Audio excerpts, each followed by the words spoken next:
திமுக தலித் பெண் ஊராட்சி மன்ற தலைவரின் அவல நிலை. வெட்கத்தை விட்டு சொல்கிறேன். ஆளும் கட்சி ஊராட்சி மன்ற தலைவராக இருந்து கொண்டு என்னால் நிர்வாகம் செய்ய முடியவில்லை. தலித் பெண் ஊராட்சி தலைவர் என்பதால் ஊராட்சி மன்ற துணைத் தலைவர் ஒத்துழைப்பில்லாமல் ஊராட்சியில் பண பரிவர்த்தனையும் செய்ய முடியாமல் தவிப்பு. திமுக பெண் ஊராட்சி மன்ற தலைவர் பேட்டி.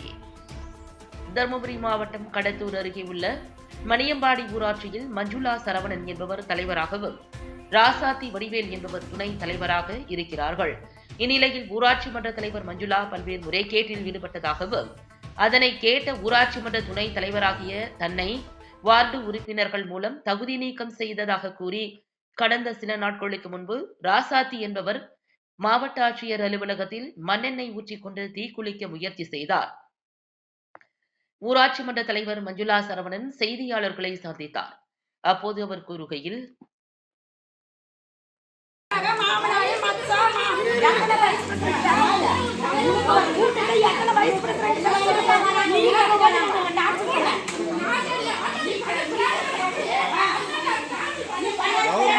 திருப்பூர் இல்லாத வேலை காட்டுறாங்க.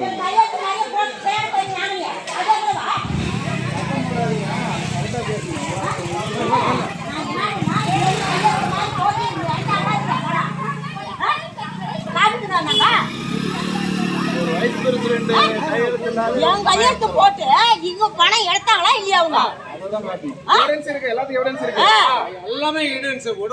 அன்னைக்கு ஊடு வந்து காலை பிடிச்சு கட்டு விட்டானு வந்து அழகுங்க. நீங்க காலை பிடிச்சி எங்க போய் நிச்சயம் அங்க வந்து அழந்த நீ வீட்டுக்காரணும். என் கையெழுத்து மாதிரியே போட்டு பணத்தை எடுத்துட்டு எங்காங்க நான் போறேன்னா அங்கெல்லாம் வந்து அளந்தாங்க. எங்க வீட்டுக்காரர் எடுத்துட்டாங்கன்னு வந்து அளந்தாவா. எங்க வீட்டுக்காரி எனக்கு தெரியல, எனக்கு தெரியல. ஊருக்காரர் 4 பேரை கூட்டு வந்து அவங்க சொத்துக்கு அவங்க கிட்ட நகை வாங்கிட்டு வந்து இவங்க காசு எங்களுக்கு அப்படி என்ன நாங்க படுத்துறீங்களா?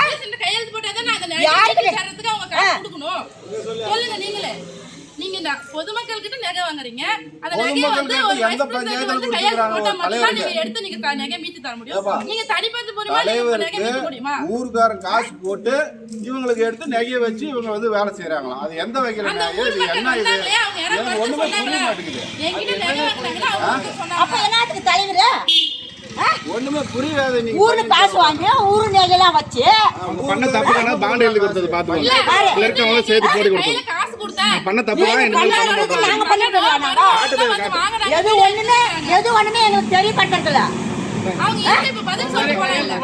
வைஸ் பிரசிடென்ட் மகனும் மருமகளும் வந்து வாங்குறாங்கன்னு சொல்றாங்க. அதுக்கு ஆதார் கார்டு சொல்லுங்க. அவங்கள வந்து ஆதார் கார்டு சொல்லுங்க. நாங்க வந்து அவங்க பிரார்த்தனை என் கையெழுத்து மாதிரி பணம் போட்டு எடுத்ததா இப்பயே காட்டுறோம். அவங்க பண்ண ஆதாரம் அவங்க நாங்க போய் வாங்கி வந்து எங்க அவங்க வந்து என்ன அழுதுன்னு வந்து அவங்க கொடுத்தாங்க. என்ன நான் படிச்சேன்னா பேரை கூட்டி வந்து நகை வாங்கிட்டு வந்து வச்சு நாங்க செலவு பண்ணணும்னு சொல்லிட்டு உங்களுக்கு வீடியோ எடுத்து காட்டுறோம். எந்த வகையில நான் இது என்ன கவர்மெண்ட் இது எனக்கு ஒண்ணும் புரிய மாட்டேங்குது. யாருக்கு போய் அந்த 20 லட்சம் ரூபாய்க்கு பில்லுக்கு என்னதான் எடுத்தாங்கல்ல இப்ப அன்னைக்கு அத தான கேட்டேன் நானு. இப்ப வந்து அக்கவுண்ட்ல 3 லட்சம் எதுக்கு நான் கையெழுத்து போடல? அக்கவுண்ட்ல வைஸ் பிரசிடென்ட் அக்கவுண்ட்ல போட 3 லட்சம் கையெழுத்து போடல. இல்ல இது விவசாயிங்களுக்கு கையெழுத்து போடல. ஒண்ணே அவங்க எடுத்துக்கிற பணத்துக்கு ஆதாரம் அது சொன்னதுக்கு தான் இப்ப வீடியோ எடுத்து வந்து ஊருக்கார கூட்டு வந்து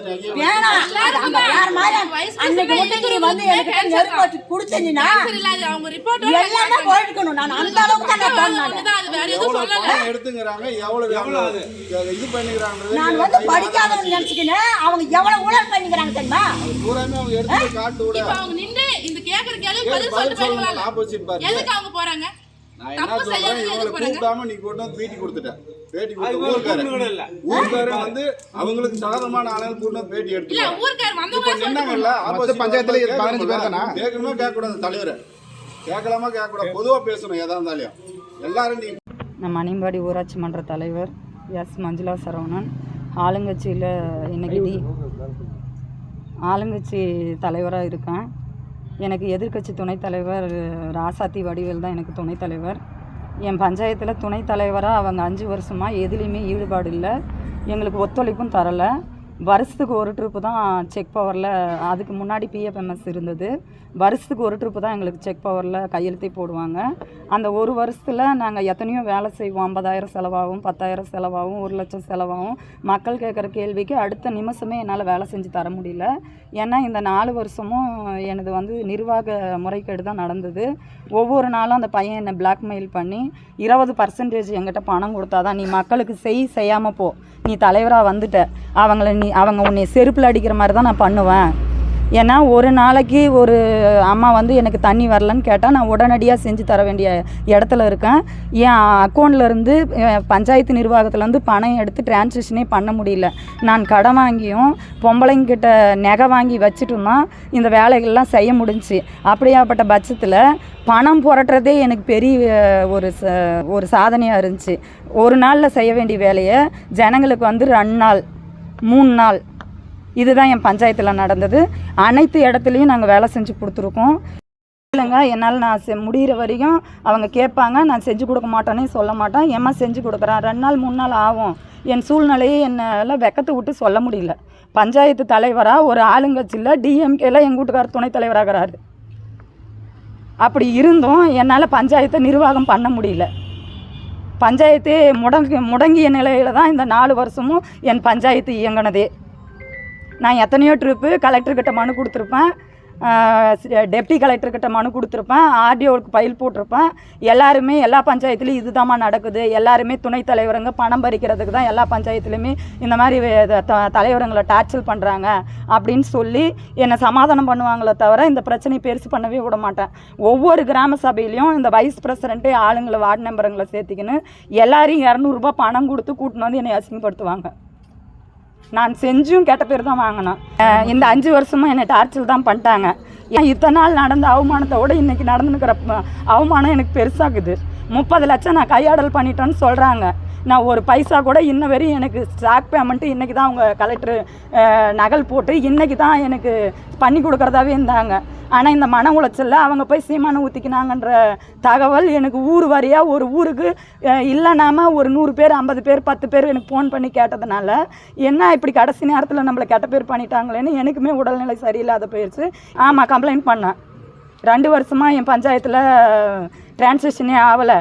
வைஸ் பிரசிடெண்ட்டு அந்த அம்மா ராசாத்தி வடிவேல் தான். ஆனால் அந்த அம்மா ஒரு நாளும் நாங்கள் சீப்பரங்களை விட்டு கூட கையெழுத்து கேட்போம் சம்பள பில்லுக்கு, அதுக்கு போட மாட்டாங்க. எங்கள் அம்மா மாடு பிடிச்சின்னு போயிடுச்சு, இப்போ வாங்க நாளைக்கு வாங்கன்னுவாங்க. இந்த பையன் வந்து எங்கிட்ட பணம் பறிக்கிற நோக்கத்திலே எல்லா வேலையும் செஞ்சுட்டான். ஆனால் இதில் வந்து என்ன கொண்டு வராங்கன்னா எதிர்கட்சி ஆளுங்கட்சி. நான் கட்சியும் பார்க்கல ஜாதியும் பார்க்கலைங்க சார். என்னையும் யாரும் பலான பொண்ணுன்ற மாதிரி பார்க்கல.